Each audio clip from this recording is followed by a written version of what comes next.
doing a little bit of reflecting at this point in my life on how it was that I came to be interested in the civil rights movement and the politics of the 60s generally. I'm an adopted child.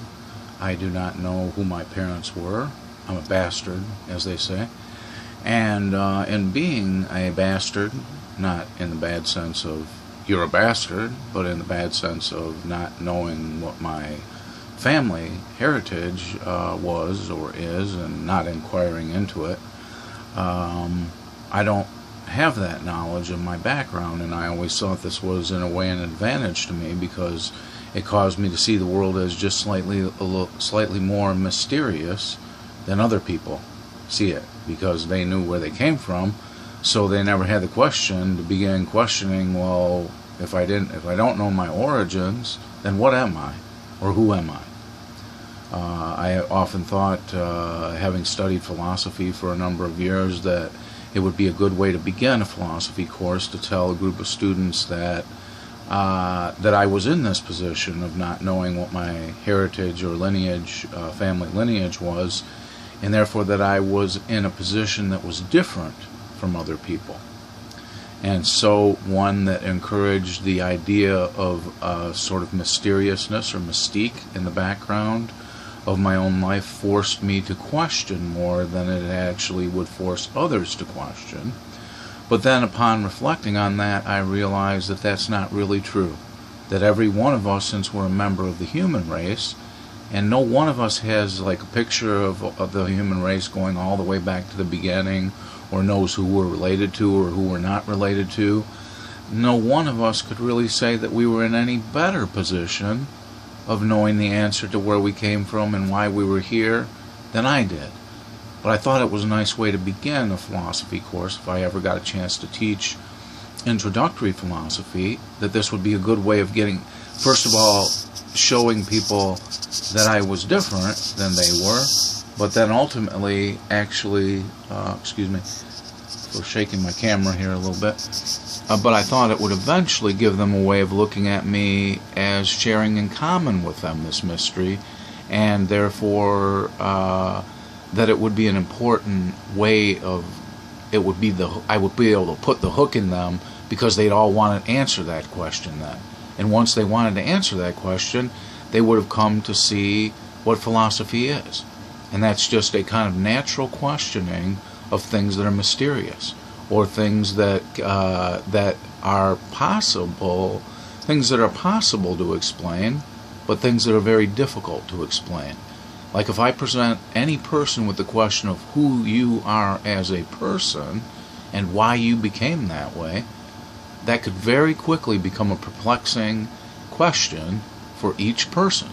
So any person who could ask that question and who could realize how difficult that is to answer, because you could answer it on a superficial level.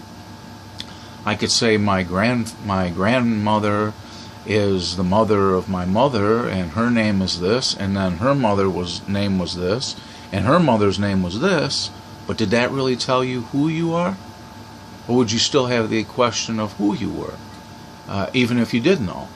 Now you'd have some clues as to why you're the way you are by looking at the way your parents are and looking at the way your grandparents are, and oftentimes, you might be dining with a young lady, and you might have noticed that as she is taking bites of her filet mignon steak, that she happens to be holding her fork and her knife in the exact way that her mother does at the table. And she's using it in almost the exact same way. And you say to yourself, is she imitating her mother? Or is there some kind of genetic feature in her that causes her to hold her silverware that way? It's a question, see? If you notice things like that, if you tend to be the person who notices a thing like that a young lady smiles like her grandmother does, or she has a little glint in her eye when she speaks about her grandfather that her grandfather has in his eye when he speaks about his granddaughter, that he looks a certain way when he speaks about her, and she looks a certain way when she speaks about him. She has a certain smile on her face that is something that could be recognized in him. Now, why did she become that way? Is that a genetical feature? Or is that a we learn from others by looking at them? Young children, they learn things by looking at the way other people do things. So sometimes a young boy, if his father happens to be someone who is a carpenter, he'll watch the way he bangs on nails. And sometimes, as anybody knows who has a little bit of familiarity with carpentry, you will be knocking the nails in, but if you're a little bit off, you'll bend the nail to the side. Now some carpenters, even though they're carpenters, they always do that in almost at a certain angle, the way they did it. That's not the way their friend does it when he bends a nail. He bends a nail and it's a little shallower of an angle. But when another guy I know bends an angle, it's at a 45-degree angle. But then another person has, maybe he has an 89-degree angle. But what makes it like that? Is it imitation?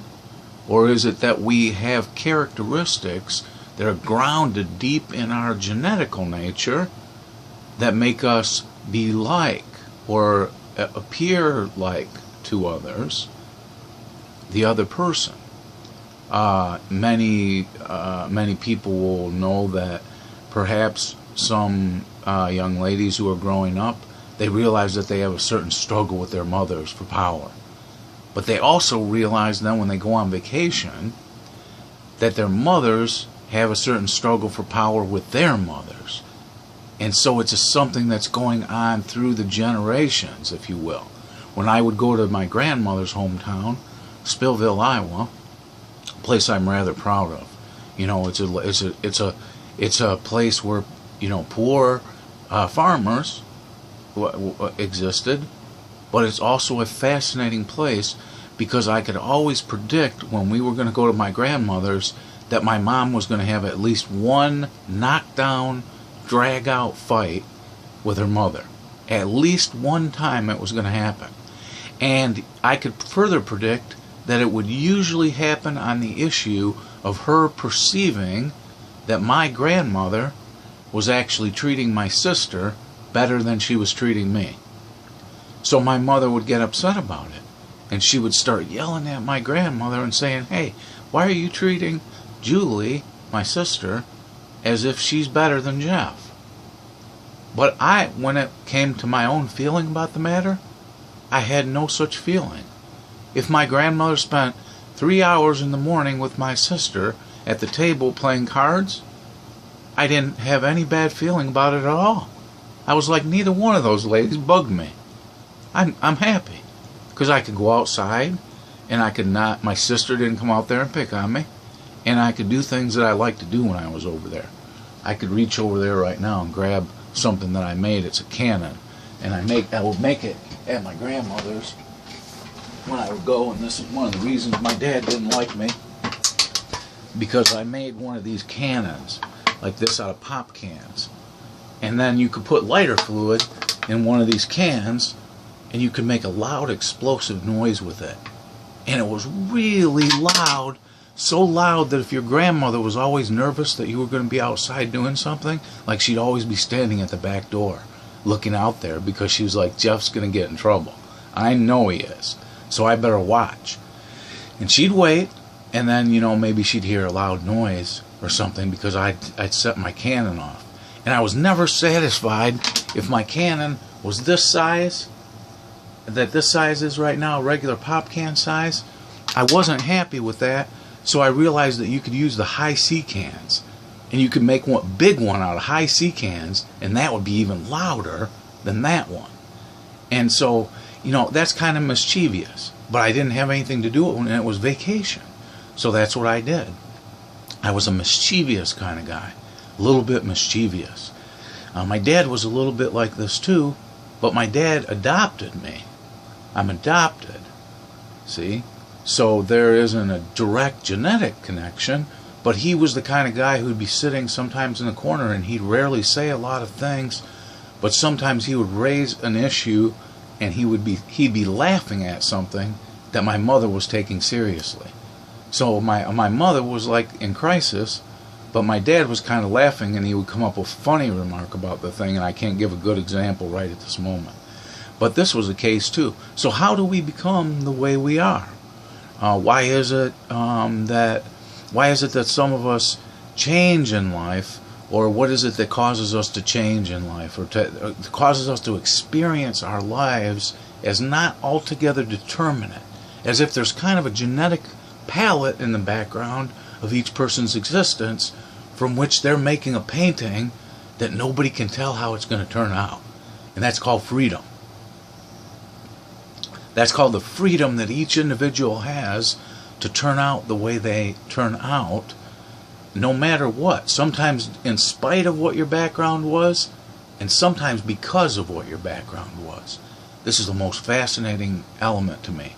I went through a conversion when I was a young child because there was a little bit of racism in my family, and I ended up rebelling against that and using my freedom, the freedom of my mind, to turn away from that and to see things differently.